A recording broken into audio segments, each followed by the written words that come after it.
Com. And today we're going to hear from Steve Azar. He's Music and Culture Ambassador of Mississippi.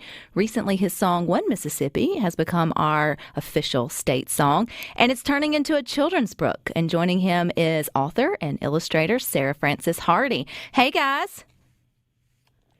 Hi there. So, Frances, you get to go first.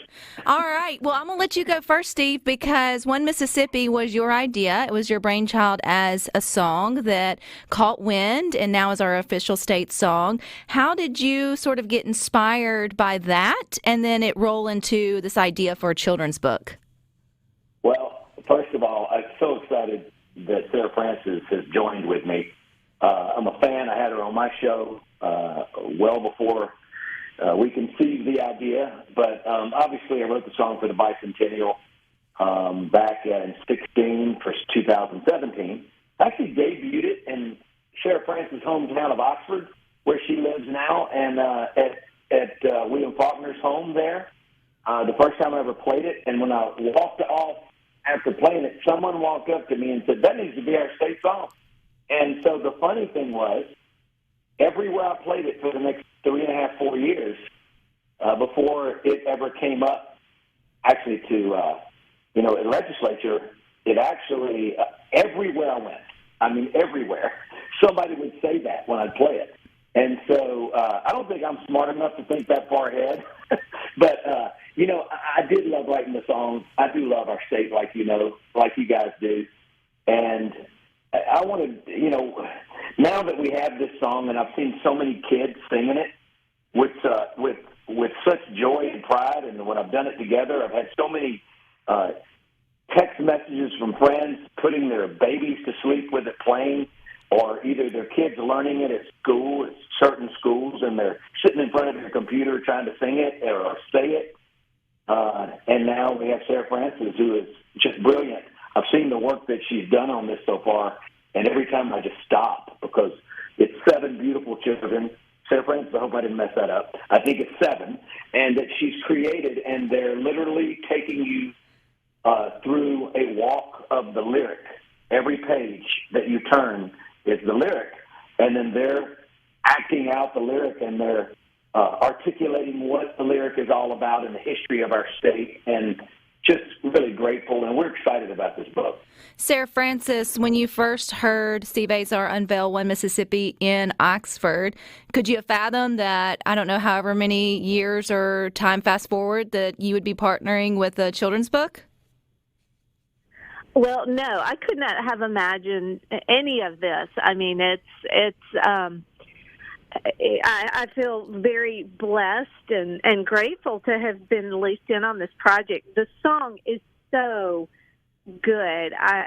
Steve is so talented, and the lyrics really lend themselves to all the wonderful things you can think about going on in Mississippi. It's just such a positive song, and I'm having such a good time with it. And yes, Steve, you're right. There are 7 children, and they are walking through the lyrics and kind of illustrating what's suggested by the lyrics. It's just a great project. And no, I could not have imagined any of this. Steve and I had a mutual friend who put us together, and it's just been great. Well, I know you've got a background, Sarah Frances, in writing children's books and as well as illustrating them, but also authoring them. You don't think about it until you think about it being a children's book. But when you think about One Mississippi, one thing we always say is, look at our kids. They are taught certain things. They don't come into the world knowing them. And when given their ability to just roam and be with each other, they get along. They're such, diverse in their friendships, and, they get over whatever. And then we mess it all up as we become adults. So I think it being a children's book is like the perfect sort of combination of the message and then the future, which is the next generation. Yeah, you are so right. The group of kids who are populating this book, they're a diverse group of kids, and you're exactly right. It's something that kids do naturally, that everybody plays together, and we're all part of this state. And I think the song brings it all together, and I'm trying to do that with the illustrations as well. And I do think that is what children's books do really, really well is they find the commonality in everyone and the joyful parts of just being a kid. Yeah, and then, too, you're going to turn around, parents are going to read it, so even though the message is for children, sometimes they get it by osmosis, hopefully.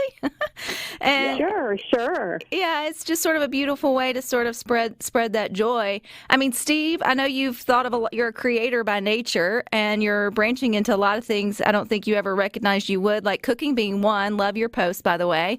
Did you ever think children's book author would be part of your bio? Thank goodness for no, and thank goodness for Sarah Francis, because I guess that'll be the case. You know what's funny is, it's not funny because Sarah Francis is probably going to, when we get off, she's going to go, I think I want to think about our partnership. It took a lifetime for me to live the lyric of One Mississippi, but it only took me less than a day to write it.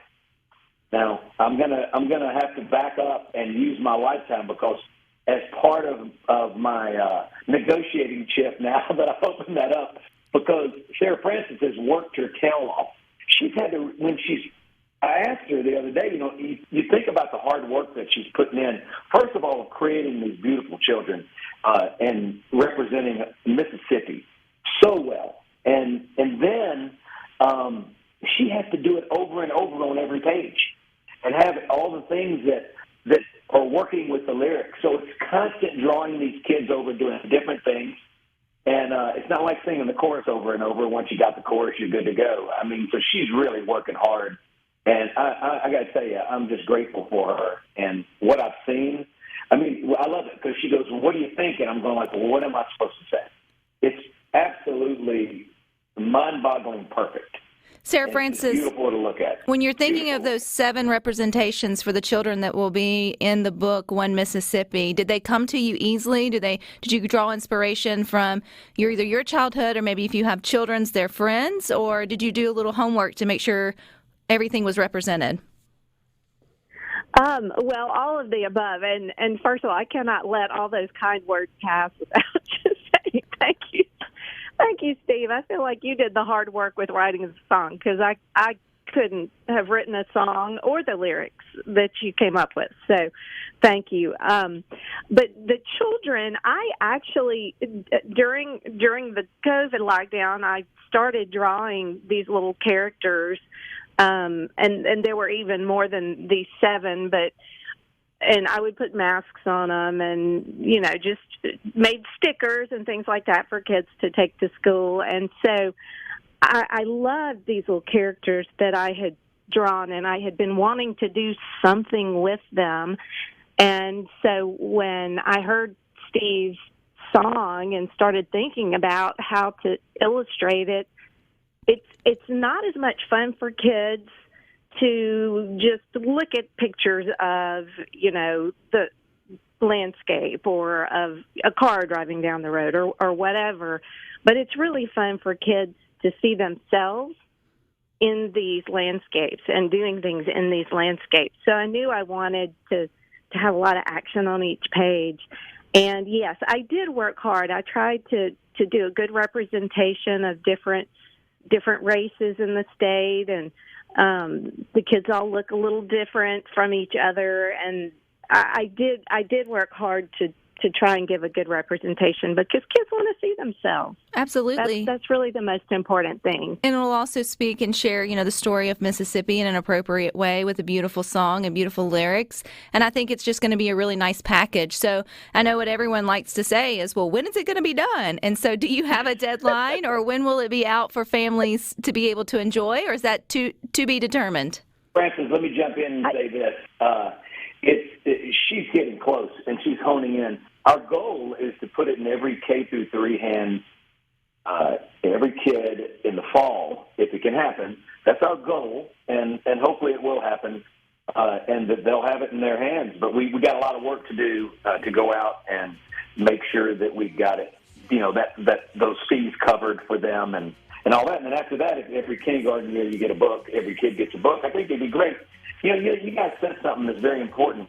I mean, when those impressionable years, when you're that young, and you haven't gotten quite an attitude just yet, the teenage years, like Trust me, I have one.